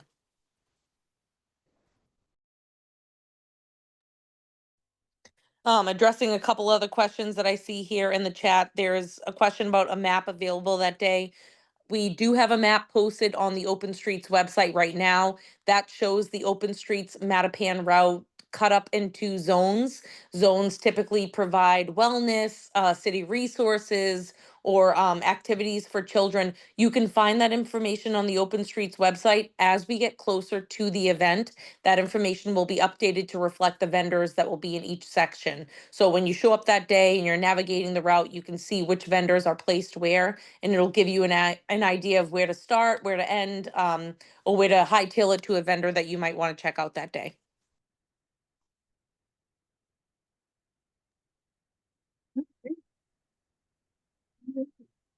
Well, thank you very much. I'm looking forward to seeing you on the moving on, trying to get through the last couple here. Is there anyone from the neighborhood association that would like to make an announcement of how the event they have or something? Or anything? Yeah. Anyone? So, okay. Anyone, area B3? Is there any CSO online? No? All right. Here he is. Have to reach out to them. Elected officials. I think I see. Here. Oh my goodness. She is a mouse. Hi, Liz Miranda. Oh. Hi, everybody. You're a little bit, there you go. We can see you. Great. Thank you. I've been here the whole time, and sorry, I don't usually get to come unless I can come once a quarter, but I am joining a big group of people here. I saw over 50 people on here, just happy to be here. And I just have a couple of announcements, and hopefully if you guys need me, I'll be able to put some information in the chat. So I'm just returning back to work after bereavement leave. I want to thank so many of you who reached out to me. I lost my brother in August, and it was very sudden, and he had 6 children, and it's been a doozy to kind of pull my life back together after taking care of his children and grandchildren. And it was through suicide, and it's just something that I was not prepared for. And so I'll be doing a lot in the community, hopefully with organizations like Greater Mattapan, to really double down on talking about mental health and supports, particularly for men of color and boys of color, and immigrant communities. We have more and more challenges because we cannot find culturally congruent care. And my brother that day went to a community health center, which I invest a lot in because I have the largest number of community health centers, and he was turned away. And I want to make sure that that doesn't happen to anyone in our community ever again. And so just thank you all for surrounding me with love. It's been hard to come back to work, but great to see so many of you in community. So the 4 updates that I have tonight are things that are in the very immediate. And then we create a civic digest every week where we include the big picture of things happening all through the 9 neighborhoods. I represent the most dense community in the whole state of Massachusetts. I have about 172,000 people in the 2nd Suffolk. And that's a lot of people across very different neighborhoods. And so the first is that we've returned to hearings, briefings, caucuses, and sessions. What that means is that Monday through Thursday, if someone is a state rep or a senator and they sit on committees, there's always briefings about bills that we file or the people file that we care a lot about. And then there are hearings where people come and testify either virtually or in person. When you're a senator, you have de facto membership on almost every committee. But I chair a committee, and then I vice chair 2 committees, and then I sit on 5 others. So when there's hearings and briefings, that means I have to be downtown at the State House. And that's what's happened since September 9th. Caucus means where we meet as Democrats, and we meet usually before session. And what session means is that we go into that big, beautiful chamber and we vote on things that are of interest to the Commonwealth. And this week we do not have a formal session, but we do have a caucus. And you can always find out those things by going on malegislature.gov. And I also use my social media to share as much as possible about what's happening if you need to reach my team.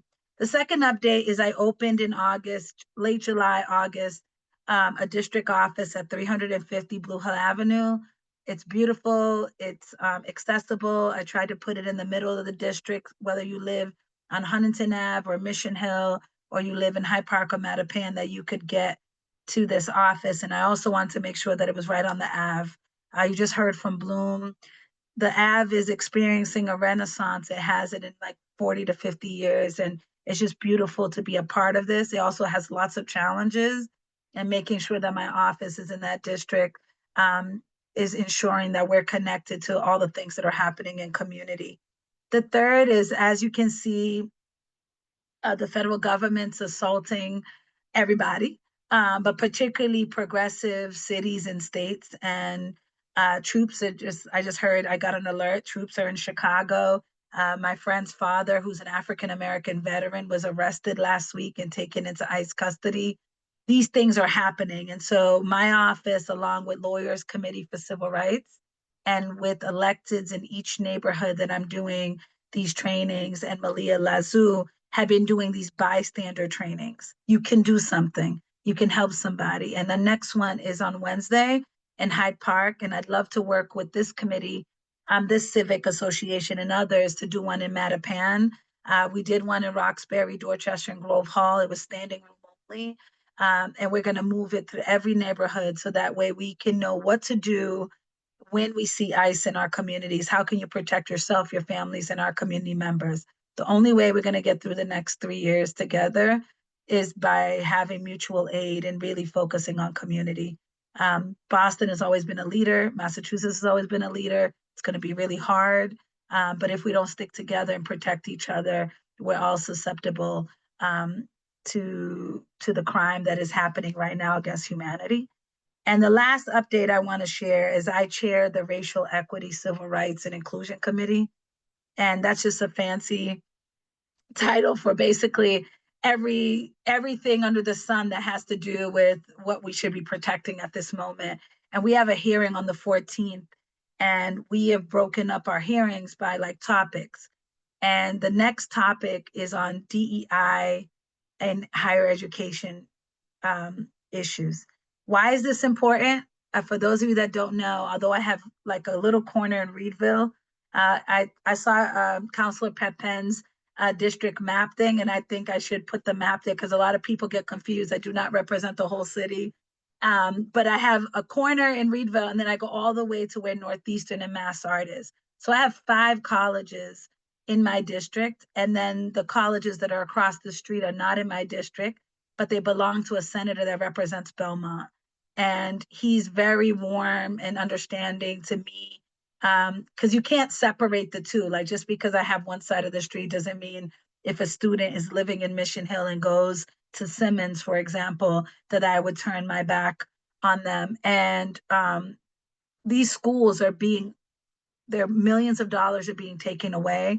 The most alarming thing, and I'll end here, Northeastern University saw a 35% drop in enrollment of Black students.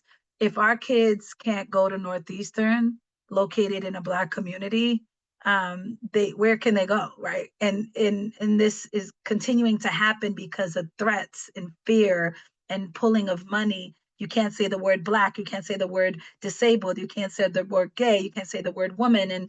And we just want to hear from the colleges and universities. And I think it'll be fascinating for folks, and we make sure that that's public. So those are the quick updates that I have. If you'd like to get the Civic Digest and you're not getting it, if you're getting it as a civic leader, please share it out to your listserv. But you can also look on social media and you'll see all of these flyers for these things that are coming up. But just happy to be with you all tonight. Thank you. Anyone have any question? Good question. One question? Well, Yeah. Put in the chat where she's at. Hi, I actually just want to know how to get the Civic Digest. So, Tamika, if you could send me your email, I'm gonna put my personal here and then I'll connect you with my staff tomorrow, okay? Great, thank you. Thank you. And again, almost condolences to the He was a great human being. Thank you. Thank you. Kenya, yes, I'm sorry, I didn't see your hand. Oh, no, no worries. I raised it at the last second. Thanks. Hello, Senator Miranda, how you doing? I'm doing good. We have a I call wasn't tomorrow sure. morning. I know. It's funny. I just saw I saw the notification coming in, so I'll reply back to your chief of staff in a moment. But I wasn't sure if this would be the place because there was some I won't say media coverage, maybe an article or something like that in the Global Herald about mass and cast and what folks have been thinking and feeling about that. I don't know if that's something you wanted to address, kind of where we are right now in that process. It just I kind of think just it'll take a describe to longer folks. conversation and I don't want to BS it tonight by making it too short. But what Kenya is referring to is that there have been multiple counselors at the city level who have been discussing safe injection sites. And largely the policy is a progressive policy that people have appreciated in different countries and different cities because it works, right? In theory, it works by making it safer for people to consume and then get off drugs. However, as someone who lives at Mass and Cass, I live a block away from the Prairie, which is near South Bay, and have been in the midst of this for the last 14 years. It is not something that I think is appealing to our communities because it's so concentrated. When you think about where Mass and Cass is, there is a jail, there's a bio lab, there are 4 methadone clinics, there is the crisis that is happening on our streets. And it's not just at Mass and Cass, it's in South Boston at Andrew, it's in Nubian Square, it's in North Dorchester, and where I live on Clifton Street. Every day I'm calling 311 and 911. And so I think we should be having a district-wide conversation. And that's why it was so important. Thank you for emailing me so that we could talk about it, because I represent also Jamaica Plain and other communities that are for these policies. And then there's people that are against these policies. And yet the people are still suffering in community. And so we need to figure out what is going to be a humane, compassionate way other than jailing people, which is not humane and compassionate. But then at the same time, if our community and district is where we put everything to help everybody and it's not shared, then that doesn't, to me, that makes the problem worse, right? And that's what we're seeing at Mass and Cass, is that if you're trying to be in recovery and you want to get sober for your family and you have to walk past hundreds of people who are currently using or selling drugs or involved in prostitution or something else, it makes it that much more difficult for you to walk your path. So thank you for sharing that. I have not talked to my city council colleagues yet about this. And so probably after your call with me, I'll check in with them and the other legislators. But that's what Kenya reached out to our office. And that's what you should do. If you live in the district and you have a concern about something or you hear about something, definitely send us an email and grab some coffee or time to talk it through. That's the only way we get to like a decision point. Thank you so very, very much, Senator. I am very glad with the explanation for this. Perfect. Thank you so much. Of course. I just have one question. I have Yes, just one ma'am. question. How come no one's seen that the suburbs don't do their fair share of mass and cast? Why is that? Why do they get a pass? You know, they shouldn't. So about 10 years ago, not even 10 years ago, 8 years ago, then Representative John Santiago and myself was able to get like $5 million, right? And at that time, we thought it was pretty bad. And we created, we basically gave the city some money because we were trying to tell the state, which is still the same situation, that a majority of the people who are mass and cast may not even be city residents or state residents. Because Massachusetts is seen as a leader in care, a lot of people come here or get dropped off here, and they're trying to get these services. Some people get to the services and get back to their families, and some people don't. But this question is a wider question to answer because I don't think many of my colleagues believe that the problem should be shared statewide. However, when Boston asks for more money, we're often told that we get the most money. Now, we're the economic engine of the Commonwealth, where many services are. But if you go look at the IDs of these folks, some people are coming from Taunton, they're coming from Worcester, they're coming from Springfield, they're coming from Cape Cod, and they just don't feel like they have the capacity to help these folks. My answer has always been since then that if we want to help people, we got to help them in the communities that they're from, which means that if we're going to put anything in Roxbury or Mattapan, we should be thinking about Beacon Hill and West Roxbury too, right? It shouldn't be the case that certain neighborhoods have to foot the bill and foot the experience of everyone's need, because this is a problem. And it's not just a white problem. It is a Black problem, it's a Latino problem. It knows no gender, it knows no economic status. This is a crisis that we're in. And so I would love to talk more about how we can put pressure on the other 200 legislators, so 199, that represent the other 350 cities and towns. And I would put my money on it, even though they're not here. I know that Rep. Holmes, Rep. Worrell, Rep. Brandy Fluker-Reed, all of us that are representing the city of Boston who are feeling and seeing this would love some pressure on other legislators, because we can't make a decision budgetary-wise or legislatively without their support. Everything is about negotiation in that building. And if you don't get 22 people in the Senate and you don't get 80 to 100 people in the House, it doesn't pass. And so that's why it's so important that we put pressure. So I'll come back if there's an appetite to either come back next month, or we'll figure out another way to get this information to people. But this is something that we've been working on. The quality of life. I used to be able to walk to South Bay. I used to walk to Victoria's Diner.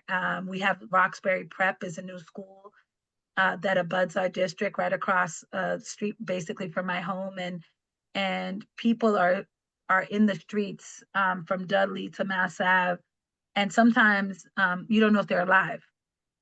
You know, you want to get people help. And so it's a crisis that we need to work on right now immediately. We've been needed to figure out this problem. And that's why, to Kenya's point, people are trying things. They're like thinking about pilots. They're thinking about, well, what works in a different city? What works in a different country? Because nothing that we've done so far has worked long term. Sometimes it works for 3 months or 6 months, but it hasn't worked for 14 years. And, you know, make no mistake, Mayor Wu did not start this. You know, she'd inherited this from other administrations. And they're trying the best that they can to figure out how you actually get people help and get them off the streets, but also figure out a way how not to arrest our way out of this problem. But also too, why, again, back to the suburbs, they don't have treatment centers in their own towns. I mean, this has been going, my husband used to do treatment over 10 and 15 years ago. There's no treatment centers in the suburbs.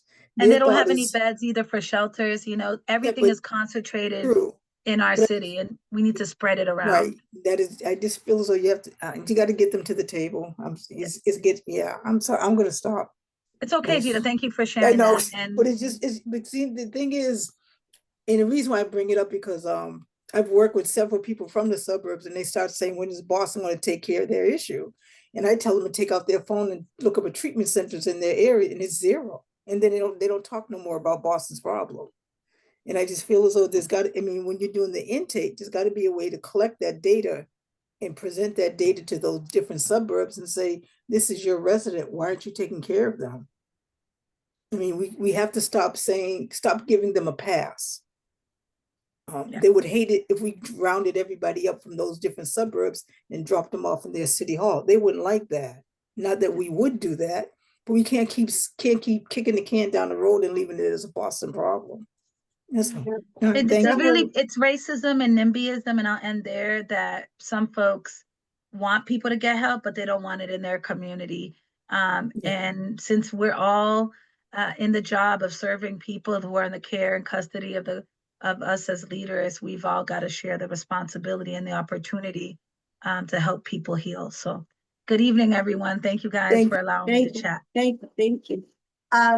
Sorry, we don't have much time, but I saw Diane. Diane, do you want to come for Councilor Papen's office? Hi, everyone. Yes. Thank you, Senator Ryan. So yeah. Evening, everybody. Diana Brownchuck, she, her pronouns from Councilor Papen's office. The counselor is currently at, well, I think actually they wrapped up the BTU pilot school because there was a hearing tonight on Hyde Park Ave and the fact that there was supposed to be some road safety renovations done, especially on the section from Forest Hills all the way down to kind of like the Woodbourne area. And that project was put on pause and basically said we weren't going to move forward with that project. So Hyde Park Ave is obviously, like many streets in Boston, could use a lot of safety updates. And so this was kind of a hearing to bring the community together to not only talk about that specific street, but larger pedestrian safety upgrades. Apologies. I thought my phone was on silent, but like everything else, technology likes to pretend it's not being controlled. Anywho, recently, Councilor Papen had filed a hearing order and had a hearing about the exam schools policies for those who have children that are around 7th grade. You're probably thinking about the exam school and the map assessment, excuse me, for your kids to get into either into BLA, BLS, or the O'Brien. There are some policy changes being put forth to the school committee. I will gladly drop in the chat the link to the hearing where the superintendent does explain what those policy changes are. It is going to go vote in the school committee in November. So if you have any other questions about that, happy to kind of explain a little bit more as well as share other links available. Like Senator Miranda said, we are hosting a Know Your Rights workshop in Hyde Park this Wednesday at the BCYF Muni from, I believe it starts at 6 o'clock. Yes, it does. So please feel free to join us. Otherwise, October is a busy month. We're going to be out in the community quite a lot. Next Tuesday, we are going to be at next Friday, excuse me. We will be doing our Field Friday at Almont Playground. So if you want to see the counselor walking around with our team, feel free to join him at around 11 a.m. Otherwise, happy to answer any questions folks have. I know that was quite a lot, but wanted to be respectful of time. Thank you very much. Appreciate it. Of course. Are there any other elected representatives on the list? I think I saw. Oh, I'm here. Yeah. How are you? Would you like to come off mute and show Hi. yourself? Hey. About that. Matt Martinelli, Chief of Staff for Councilor Worrell. I do not, my updates were Diana's updates. And Hyde Park Ave, specifically, the councilor's pushing for safety on that. I think all the more after 2 pedestrians in 2 separate incidents died within the past 24 hours in the city, which is really sad, but just underscores the need to do all we can for pedestrian safety. So we're just continuing to push BTD as we do on common sense solutions. It doesn't have to be this grand redesign. We just, need solutions, traffic studies, speed humps where needed, etc. So continuing to push on that. And then Diana also talked about the exam schools. Councilor Worrell has been outspoken in the past month or so that the percentage of Black invites to exam schools last year went from 22% to 15%, which is the wrong direction and not the way that that the exam school policy was intended to do. In the first few years of it, it had been 22 to 24%. So school committee doesn't vote on it until November. He's asking that the community makes their voice heard on this specific important issue. 15% is close to what it was back in 2020. before the policy went through, and we don't think that the proposed solutions will do anything to address last year's dip. So we want to pause, take a better look at what's happening. So other than that, feel free to reach out to our office or stop by the district office at 5 Erie Street. And that's it. Thank you so much. Thanks. Is Rep. Collins on? Or Michaela? There he is. So thanks. I'm going to pick up where the senator left off on Mass and Cass. I am on the Mental Health and Substance Use Committee, and we are having tours of the Mass and Cass area and having many folks come and advocate to us about different things as we consider the bills. But I have not seen anything, period, that has convinced me to say that I'm going to vote for one of these centers. So if you guys are strongly for that, please send it to me, because I have not been convinced that letting folks take illegal drugs and giving them a safe space is the right place. So I will be a no, and I still await any information that helps me change my mind, but a safe injection site, I am a strong no to. I will also add that, as the senator said, this is not a new issue when it comes to resources. Obviously, some of it began with the thought of the bridge. So I am a strong yes. So we need to rebuild the bridge. And the Black and Latino Caucus, we met with the Attorney General, with Andrea, maybe a week and a half, 2 weeks ago.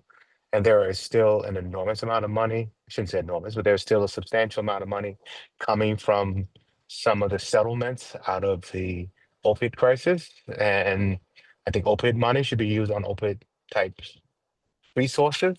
And certainly I believe that a center back on the island seems to be appropriate.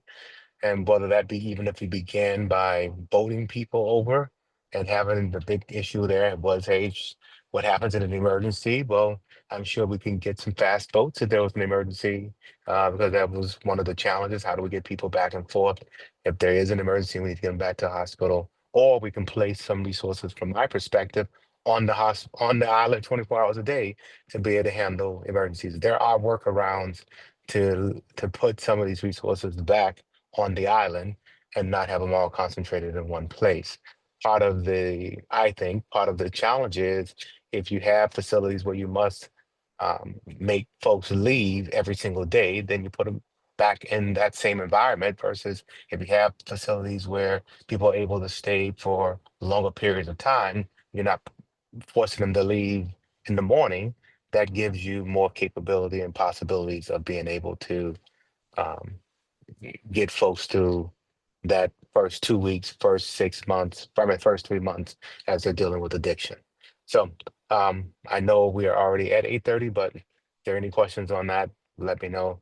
And if I had any more time, I don't know, Fatima, but I would like to talk about something that is not normally talked about, because it's not something that many people think is a big deal, but it came up here recently when it came to something political with the governor and the potential nominees from the Republican Party for governor next year. And I got a question from the Dorchester Reporter. So I would say my other thing that has come up here recently that is not a big deal, but a big deal politically for some folks, and that is the state flag. For those who don't know, our state flag has the seal, has a Native American on the flag, and unfortunately, the thing that's been most controversial is that it has a sword above the Native American head, or above the Native American in general. That sends the signal real clear from our motto and from that sword that our motto really enforces that we're for peace, even if that means we have to take it.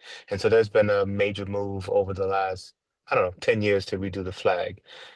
Some of the Native Americans have said yes, they think they should change the flag. Some said, yeah, why don't we just change the flag and take the sword from above it and change the motto? But we've come to three places where there has been some flags suggested. And as I see them, I hope no one on this phone created them. They seem cartoonish. They seem like something that I would see if I was going to see SeaWorld, and not the state flag to say this is Massachusetts. My position, simply as I can say it, I believe that we stole this land from Native Americans and indigenous people. We named the state after Native Americans and indigenous people, and our flag should be reflective of that. And so I will take the lead from those who have felt disgraced by the flag and ensure that there is something that they would be amenable to for the flag. But I am a believer that we should always still give a nod to Native Americans and indigenous people because of what we've done. So, all right, that was it. That's as quick as I can give it to you. The many, many, many other things happening with this crazy administration at the federal level, but I know we're past 8:30. Okay. Let's see. Asia, I think you have, are you sitting? You have been so efficient. Thank you for hanging out. I will give you the last word. Okay. Oh, I love Hold on a second. Michaela, are you here? No. Going Okay. Nope. Okay. But go right ahead. I'm sorry.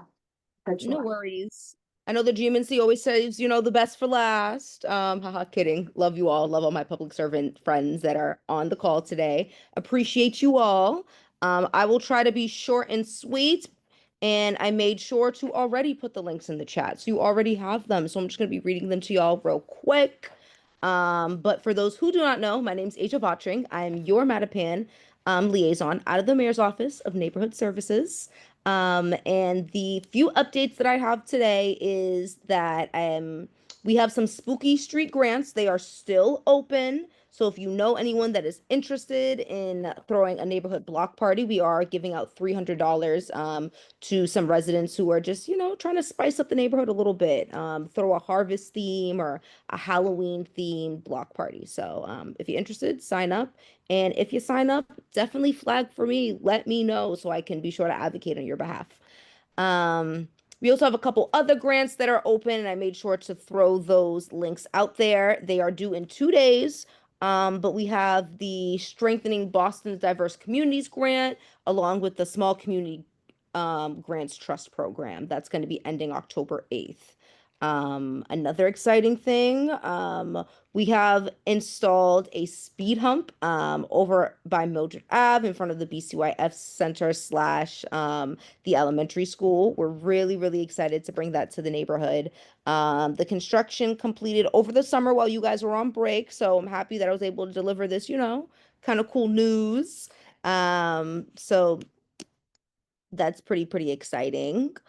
Also, we had the Mattapan Square Task Force. So it officially launched in February, and since we've been able to install the no dumping signs, we've prepared various broken bricks, provided updated signage to businesses that were needing it for a while. And also one of the amazing goals that the Mattapan Square Task Force had was essentially to make sure that when people are walking through Mattapan Square, they're not just passing through, that they're actually able to sit and enjoy their neighborhood. So through that, we were able to bring open streets, which will be happening in the square October 18th. Please tell a friend to tell a friend, because a time will be had. We have a lot of great vendors that will be there that are based from Mattapan. Some of the ones that I know off the top of my head that will be there, we have, of course, the GMNC, even though you guys aren't vending, but you guys will be there. But we have Boston Flower Co. That will have their own table. We also have a Mattapan-based business. They have an online presence, but they are born and raised in the neighborhood. Their brand is called Gangstas Buy Flowers, which is really, really great. They have a lot of amazing merch. And we have various businesses in the square that will be participating. So we're really, really excited to hear that. Also new openings, if you guys haven't already seen, of course, Boston Flower Co. But I think everyone here knows that they've been open and running for a while, which is really exciting for the neighborhood. In addition to Brown Bear Daycare Center, they are open. They're taking toddlers and preschoolers, and if you know anyone that is looking for childcare, definitely feel free to send them over there. They also are accepting vouchers and definitely willing to work with families. And really, really, really, really just great school. I toured it, and as a former daycare teacher, I'm telling you, they are the real deal. They're amazing. So now as I get ready to end my spiel, I will say I have upcoming office hours, October 10th, 17th and the 24th at Brothers from 10:30 to 11:30 a.m. And as always, please, please, please subscribe to my newsletters. If you'd like to stay in the loop about the neighborhood, what's going on, all the happenings, I try my best to put everything that y'all send me in there. So yeah, definitely subscribe. And also, if you're interested in learning about what new developments are coming into your neighborhood, what abutters meetings are happening, they will always be in my newsletter. So yeah, that's it. That's my spiel. So if you have any questions, please, as always, reach out.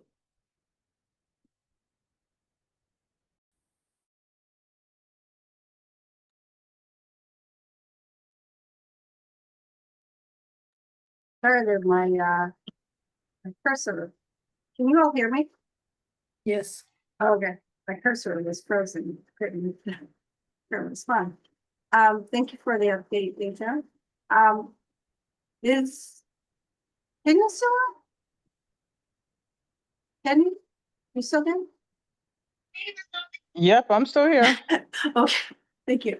I wanted to make sure in case you had any announcements or anything. We could be it. Nope, not at this time.